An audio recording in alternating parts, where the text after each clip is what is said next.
Now let's start in getting our measurements. The length of your top lies at the top part of your shoulder down to the point you feel is okay for you. Mine gave me 26.5 inches. There are these bones we have in our shoulder. Watch closely to see how I feel mine and mark from the beginning part to the end part, which gave me 17 inches. The length of your sleeve starts from where your shoulder measurement ends down to the specified length you want. Because I want my sleeve to drop down a bit, I did my measurement below the wrist, which gave me 24.5 inches. The short length of the sleeve is 13 inches, similar format on how we got the long sleeve. A helpful format you can use in getting a chest that works well for you. Just get the perfect measurement of your chest and add 11 inches to it and you're good. And also you can basically measure around your chest and make it as big as you want it and work with that. This is the full measurement of what we got and how we calculated it. Now let's get down to cutting. Because of all the calculation we did, now just cut out your biggest length and biggest width. For more understanding, I'm going to remind you by marking out all the allowances we added like I told you before. Our chest is 49. 49 divided by 4 is 12.25. That's the 12.25 you're seeing now. While the length is 26.75, as you can see, it's complete in the measurement. The half-inch gap I left at the top is basically for joining allowance. The half-inch gap I used at the right side is basically my shirt allowance. Feel free to use 1 inch or 2 inches as your shirt allowance. The 1 inch gap I left at the bottom is my folding allowance. Feel free to use 2 inches or 1.5 inches. While the 3/4 inch gap I left at the left side is mainly for the zip allowance. Now I want us to fold and iron the zip allowance inside so that we can easily cut the back of the shirt. Okay, when the front zip allowance is folded just like the way we did, the only difference between the front and back is a length of 2.5 inches. The back is always longer than the front with 2.5 inches. For a lady that has broad shoulder, you can use 2 inches, but for most ladies, you can use 1.5 inches, and for a child, you can use 1.5 inches too. Just a quick reminder, my back is longer than my front with 2.5 inches. Place the front material at the back material to align at the top. My shoulder measurement is 17. 17 divided by 2 is 8.5. You mark 8.5 and mark another half inch. From the beginning of your material, you mark 2.5 inches to cause an intersection. For instance, if your back is longer than your front with 2 inches, you make use of 2 inches. If your back is longer than your front with 1.5 inches, you make use of 1.5 inches. Place your ruler same way I placed mine on that intersection, mark it and cut both materials together.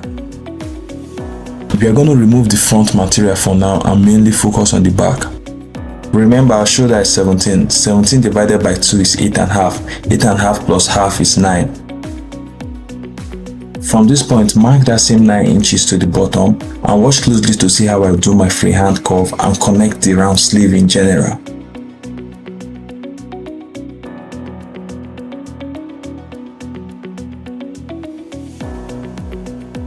Now we're going to place the back material on the front material.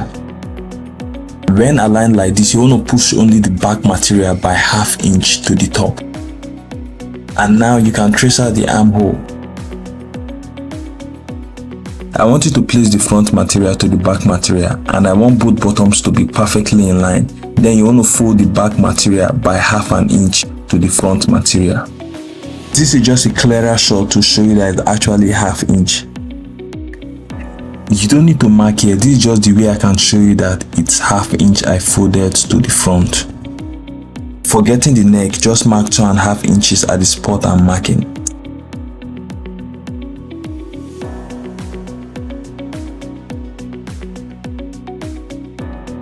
Based on the line I made joining together, I'm doing a little freehand curve. When marking the top part too, you're going to connect the lines together and do a little curve at the top.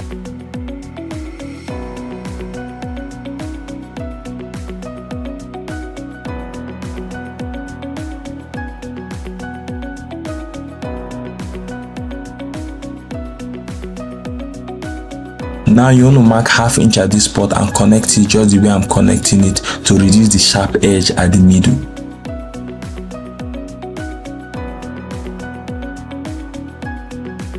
And that's it for the neck. Let's go to the armhole.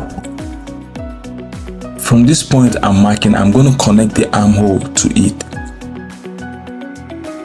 Before cutting the part we just marked, let's trace the back with the front. Now we are going to cut out only the front. with that, we are done cutting. If you want to check your measurement, feel free to do that. With this style of cutting, it's hard for you to lose your measurement. As you can see, the chest is 12¼ which means it's complete. We are finally done cutting the top. It's time for us to cut the sleeve. To get the width of your sleeve, divide your shoulder by 2 without any allowance and add 4 inches to it. To get your length, I first did a folding allowance of 2½ inches and then placed my 13 inches and add ½ inch at the top for joining allowance. Mark 4 inches at the place the line starts at the part I'm marking. Watch closely to see how I do a freehand slopey curve to join the 2 lines together. Sorry guys, I forgot to show you guys the way I measure this part of the sleeve. Because I want the round sleeve to be loose, I made use of 20 inches. You see how I did this, right? For the part for the wrist, I made use of 15 inches. To get the bottom part, you're going to divide your round sleeve by 2. So 20 divided by 2 is 10 inches. And you add ½ inch to it to make it 10½ for joining allowance. Use your eyes to watch how I curve some certain parts and join the 2 lines together. You can then use your scissors to notch the middle part of your sleeve or just use an iron to show the middle. To get your full length, place your black material in line with that red part that is showing. Mark the full length of your sleeve, add 2 inches to it. 1 inch is going to be for folding allowance, ½ inch is going to be for joining allowance at the top, and ½ inch again is going to be for joining allowance at the middle. And that's how I got the 2 inch allowance we are making use of. And now I'm just folding out the 1 inch allowance. Now I'm going to use my weaving machine to weave the bottom part of the black part and the red part. Now you're done weaving, watch closely to see how I join the 2 parts together and sew. Remember, the joining allowance we left was ½ inch, so we are going to push it in by ½ inch and sew. Remember to pin your work so you don't fall into any issue. Before sewing a stretchy or leather material, I just prefer putting drops of sewing machine oil on the machine before starting. When dealing with stretchy material, kill that habit of dragging your work. Take it slow and steady. And after sewing, this is the outcome of what you get. In this part, we need to make sure our length is complete, so you're going to mark ½ inch at the top of the sleeve. Iron the middle part we just joined and make it as smooth as you can so that any excess that is hidden in it will come out. Place your tape from where your ½ inch starts down to where your full length stops. The remaining allowance is going to be your folding allowance. Mine came out as 1 inch left, so I didn't lose anything. And that's just how to cross-check your work to be sure everything is complete. After folding it, especially for stretching material, it's good for you to put hemming gum just to make that part stiff so that you can sew easily without stress. Remember to spray the surface with water and press it with good heat to activate the gum. It should be like this. You see how firm the gum is? Let's mark the main measurement for our wrist. Mine is 15. 15 divided by 2 is 7½ plus ½ inch joining allowance, which is making it 8. After marking the 8 inches, this is me just joining the lines together. Now we are done cutting, it's time we go to the sewing machine to sew the wrist. Give the part you just sewed a light iron. Iron the whole sleeve, and that's how we got the 2 sleeves. This is the measurement and the sketch of the design I want to make. I'm making use of a paper gum, but if you have a cloth gum, it's much more safer than paper gum because paper gum tears easily. The gum tail, the paper gum, whatever you call it, it has 2 sides. One side has the gum and one side does not have the gum. I made my sketch on top the part that has the gum, and I'm going to be sewing on top the part that has the gum. If you do it the other way around, it's going to spoil your work.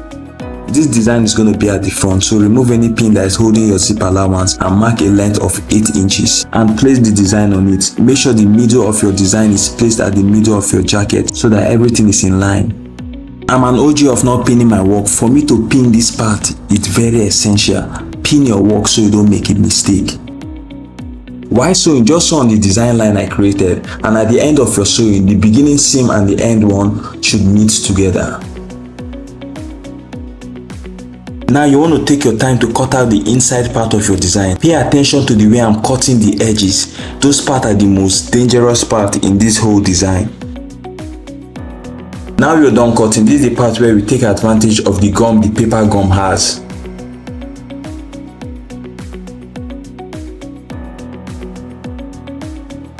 The heat activates the gum, so pay attention to what you're doing because if you make a mistake here, it's very hard to go back. Watch closely to see how I do it and try your best to allow like a slight touch of the red to come out at this white part you're working on. And this is the outcome of what you get when you're done with that part. If yours has a little squeeze at the edge, use your iron to press it out. It clears it most of the times. When cutting a material that covers your design, try your best to cut something decently big so that you can easily pin your work and sew without any issue. Now I'm sure the material I cut out fits in perfectly well, though it's a stretching material, so I'm going to use my paper gum to make it sturdy. After that, I'm going to weave around it.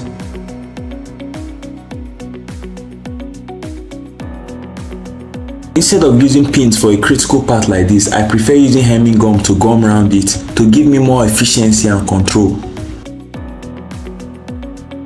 This part might be your toughest part if this is your first time doing this. It's time for you to sew at the edge.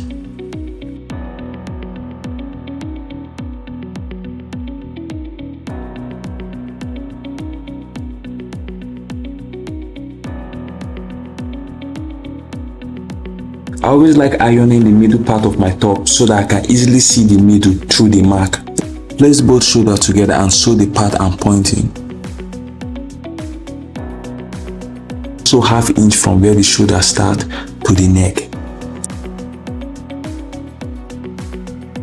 If you're not using a sensitive material, you can balance your armholes together and iron it, and you're going to get a line that you're going to use later in the future. But for us, our material is sensitive, so you're going to like balance your armholes together and notch whatever thing it gives you, just like the way I'm doing it. And now this is where it comes handy. If you remember, in the past we notched the middle part of the hand. Now we're going to join both notched parts together and sew ½ inch from that side down and ½ inch from that steel notched part to the other part. If this is your first time sewing, just a quick tip: if you're using ½ inch round, use ½ inch round. If you're using 1 inch, use this round. And another thing you should know is you can't arrange it at once. So when you sew to a point, you arrange. Sew to a point, arrange, and make sure the two materials are balanced. Remember, we started sewing from the middle of the armhole, so when you're done with this first part, go to the middle again and start sewing to the end point of the other part. And when you're done, you should have a balanced armhole like this. Before joining the sides together, use your measuring tape to check if your side is complete. When you're done with that part, you can pin it, mark the points that you know you need to sew on to make your life easier, any way that works for you while sewing. It's much more safer to sew from the wrist to the bottom than sewing from the bottom to the wrist, because your excess can easily be cut out from the bottom, but your excess cannot be cut out from the wrist. And this should be your outcome when you're done with both sides. Measure your length from where your highest shoulder starts from down to where the full measurement of your top lies. Mark it and fold it with an iron. Luckily, I can still see the middle of my top. I'm going to cut it out so that we can fix our zip. And these parts I'm pointing are the places you should weave round on. Thanks to the ironing line we made, we are going to place our zip on top that line and sew smoothly. Okay, sewing the first part is always easy. The second part can be tricky, so watch closely to see how I handle it. Start by marking the most important places you want to join perfectly well. Connect those two lines together and pin the zip.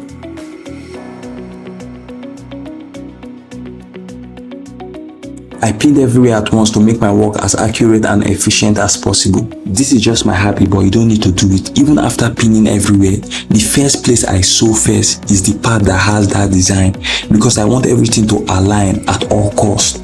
I don't know how to explain this part, so watch closely to see how I do my folding and sewing at the same time.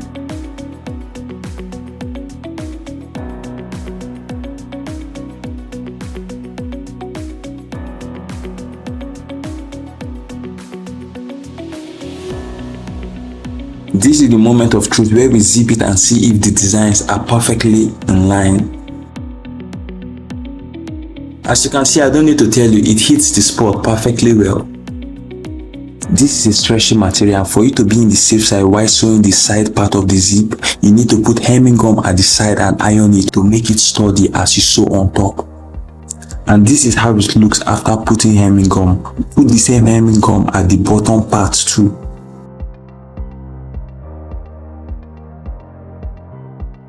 Take your time to sew everywhere around. The only place I'm going to make mention of is this connecting part you're seeing.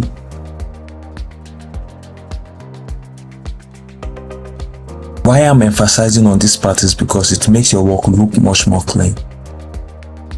Now let's work on the hood. I purposely left everything concerning the hood for last so that you can easily remember it without struggling to think about what I did. Now let's start with the measurement. You're going to place your tape at the middle of your forehead, round just like you see me do. If you pay attention to the way I'm holding the tape, you'll realize I'm adding pressure to the tape. Your hair add more allowance to the hoodie, so try your best to press it down as much as you can to reduce it. You're going to mark your point in between the first two bones you feel. Mine gave me 19. 19 minus 1 is 18. Always minus 1 inch. Forgetting the round width for the hoodie cap. Measure around your head and add your 2 thumbs inside to give it some space as you move it around your head, which gave me 24 inches. The width of the hood is 24 inches. 24 divided by 2 is 12. That's how we got the 12 inches. While for the length is 18 inches. You don't need to add allowance to this measurement. Everything will just sort itself. Mark 4.5 inches at this part I'm marking so that it can enable us to do our curve with ease.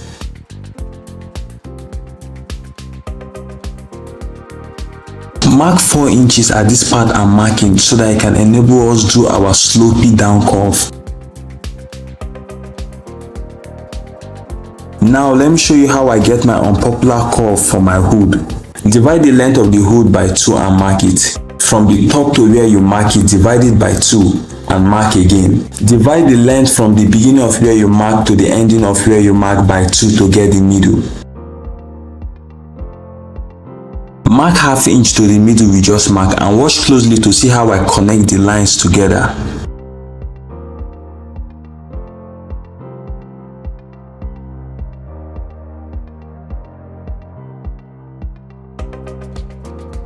Mark ½ inch at this point. At the beginning of where your ½ inch stops, measure around your width. Remember your width is 12. After marking mine, I still had a space of ½ inch. That ½ inch is going to be for my joining allowance.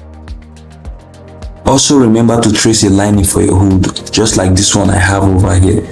Because this is a stretchy material, I'm pinning my work so that I can sew easily without any stress. If the place I sewed mine is different from yours, then you're doing something wrong. Try not to cut the thread you already sewed. Carefully notch the curvy part in your hood. Remember, anything you do to your main hood, do it to the lining hood too. Watch closely to see how I join the both of them together and also show you the parts to sew. In this part, if you are paying attention, you will realize I'm just joining the two middles together. You see, from the point I pin, you're going to sew from that part to the ending, and you're going to do that same thing to the opposite side, from that point to the ending too. After sewing it and turning it inside out, you should have something like this. Take your time to iron the side perfectly well so that it's smooth.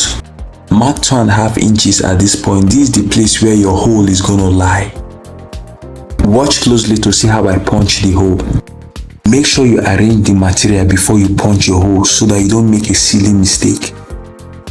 This is the outcome after punching it. Do the same thing to the other side too. Fixing the drawstring might look a bit tricky. Watch closely and pay attention to what I'm saying and you're gonna understand. I prefer pinning my work like this so that when I'm sewing around, it's much more easier, even if it's a stretchy material or a non-stretchy material. I hate when my work shake. I'm going to be sewing 1 inch round. Before sewing, it's also very helpful to mark with your chalk 1 inch round so that when sewing it's easier. While sewing, when you get to the point that has the iron hole, slowly sew that part, because if you try sewing with speed, you won't be able to sew straight. It's going to shake. This is the outcome after sewing round. It's time for us to fix the drawstring. You're going to start by using the safety pin to hook the drawstring together. Then you're going to pass it through the hole, out to the other hole. It's going to take a while, but I know you got this.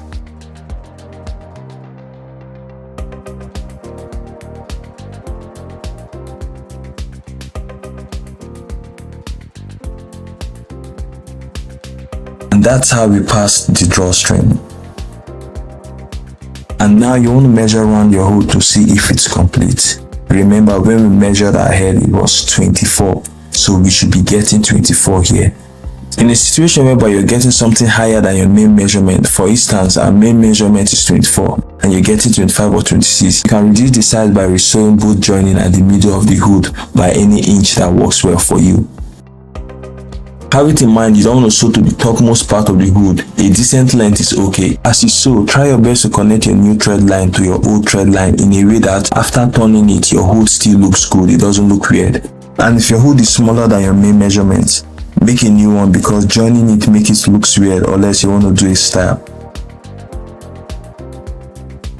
In a situation whereby your material is slippery and stretchy, and when joining the hood together it's kind of shaky, it's good to add hemming gum at the bottom part. I prefer using hemming gum than sewing, because when you want to make amendments with hemming gum, you can easily pull it out and make amendment, but sewing you will have to start losing. Just a quick reminder, the width of the hood is 24 inches. With the measurement of our hood, which is 24 inches, we are going to mirror the same measurements to our neck by cutting it out to 24 inches. After cutting, measure your neck to check if it's complete. It's also very helpful to mark these two sides of the zip so that when you're sewing your hoodie, you are going to follow those lines to make everything line up perfectly well. We are finally done trimming the neck and it's equal to the hoodie neck. It's time for us to join them together. Before sewing them, it's good for you to pin everything around to be sure everything laps well before sewing. After sewing, watch closely to see what I do that makes my weaving easy without breaking my needle. If you watch closely, my thread line for joining demarcated 4 teeth of the zip from the rest. Instead of cutting the 4 out, I usually cut only 3 out, so that one can be as a support. Watch closely, I bet you'll see it. With this style, you can easily weave your work without any stress. Now you're done with that part, I want you to top stitch around the neck. Top stitching around the neck holds that joining part from flapping carelessly. It just makes it look professional. And this is the final outcome of the hoodie. If you watch closely, you're going to realize my hoodie is looking a bit big. The main reason why it's big is because I had an incident while working on this project. I burnt my actual hoodie and I had to cut out the neck and make a new one, and while cutting the neck, it made the neck much more bigger, which made me make a bigger hoodie. But yours is going to come out perfectly well because you followed my steps. We are finally done with the sewing tutorial. This is the part where I just want to show you guys my designs I'm adding to it to give it a feel as a racer jacket.